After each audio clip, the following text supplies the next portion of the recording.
Actually, the traditional material, the non-hazardous oil field waste, the drilling waste, is growing because today drilling activity is very, very high because of the price of oil and all the things going on in energy.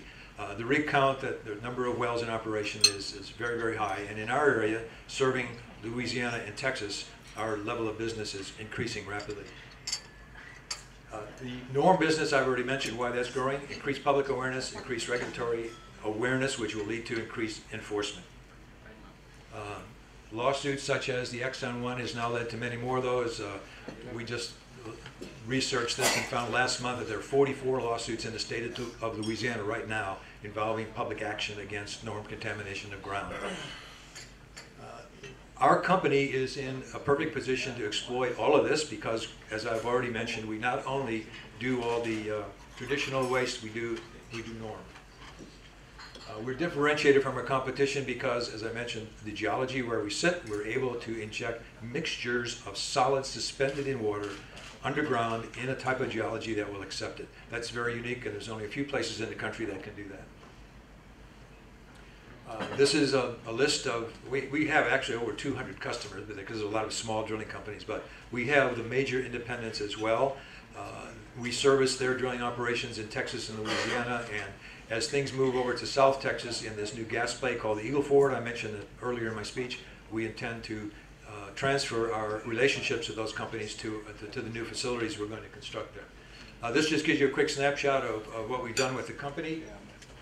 Our total revenues in 2010 were up to 8.8. This is what our net bottom line looked like. We turned ourselves around after 2008. At that point, we only owned 38% net of this operating company. In 2009, we raised some debt and we bought out the minority shareholders. We now own 90% of it, and we focused on growing the business, and that's the result of it. I can tell you at this point, as George mentioned, we just yesterday received our gross revenues from our accounting company. We did 1.08 million gross in the month of March, and that's the first month in the history of the company that we exceeded $1 million in revenue. We did 2.62 gross revenue for the quarter, and that is also a record. So we're on more than a 10 million rate right now, which puts us in what we projected for 2012. So we're well a year ahead of where we expected to be. I've already mentioned all this. This is why our company is in a rather unique position to profit from all of this. You notice that one line, 10 years of experience. This facility we have in Southeast Texas has been in operation for over 10 years. I'm afraid I don't have much time to talk about this, but this is a key element in our growth strategy. Disposal of NORM is what we do. We get it from other people and we inject it underground. But there are three phases in this. If you're a drilling company and you have a large oil field and you believe that your equipment is contaminated with NORM, first thing you do is hire a consulting engineer who comes in with Geiger counters and GPS, and they actually develop a map for you, how much NORM you have, where it is, and develop a remediation plan for you. Second phase is decontamination. Get the NORM out of the hardware. And the third phase is what we do. That NORM is sent to us and we dispose of it underground. Our plan is to integrate by acquisition across all three of those phases, and we'll be the first company in the country to do that. I should mention on the bottom of the chart, you see that, no? The colored bar chart on the bottom shows you how that $300 a barrel is distributed as a percentage of the total. So now we're only enjoying 40% of the total cost to dispose of NORM, and we can get up to 88%.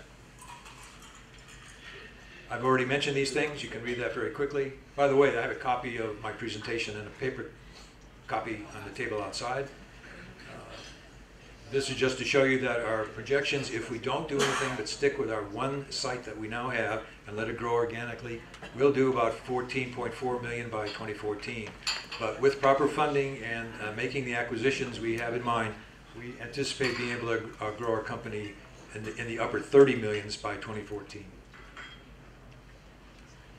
You can read that more quickly than I can say it. I'm out of time. Am I out of time?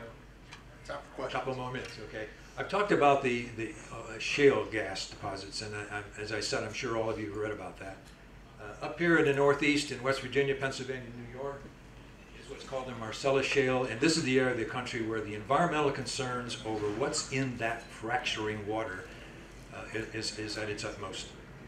There's also East Texas and western Louisiana, a deposit called Haynesville. We are already taking material from that site. Down in southeast Texas, where you see that yellow cross, that's where the Eagle Ford play is just getting started. There are phenomenal budgets being announced by all the major E&P companies on what's going to be spent.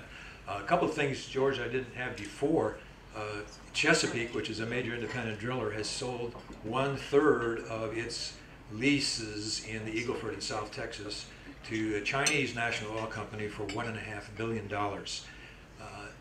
And more recently, the name escapes me right now, I'm sorry, but another one of the majors has just sold 1/3 of its interest to Korean Oil for $1.5 billion. So there's a phenomenal amount of drilling going on in that area. This is just to show you that the oil shale deposits that I'm referring to now represent about 30% of all drilling activity in continental United States. The Eagle Ford is what's close to us that we intend to expand in by buying property and leasing property, getting permits, and being able to dispose of all the materials. This slide is just to show you the number of permits that were issued by the state of Texas in the Eagle Ford shale area last year. The little red bar shows you that a year ago there were 40 rigs rather, drilling in that area. In December there were 114. Today there are in excess of 140 and growing rapidly. Okay, I'm sorry it took too much time, but I'll take some questions, okay? Okay, any questions, sir? I showed that one slide.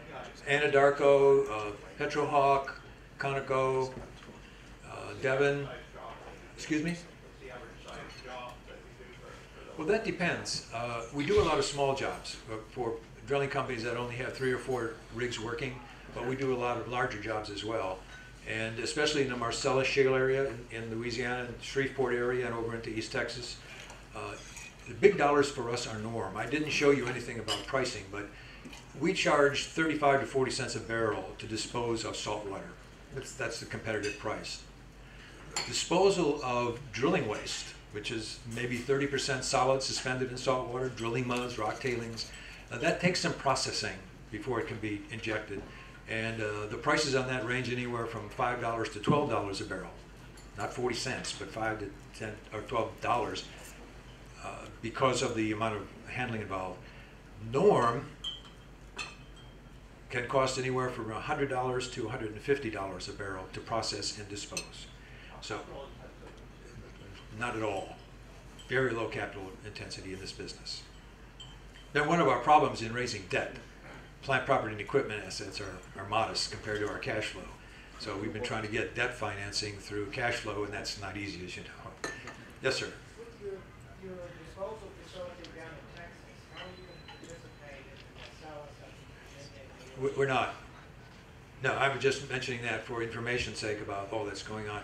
At the moment, we may in the future, but right now our target and our ambitions are set on the Eagle Ford in South Texas because our current customers are there, and the amount of drilling that will go on there will be in far in excess of the Marcellus and the Haynesville number of rigs that will be operating.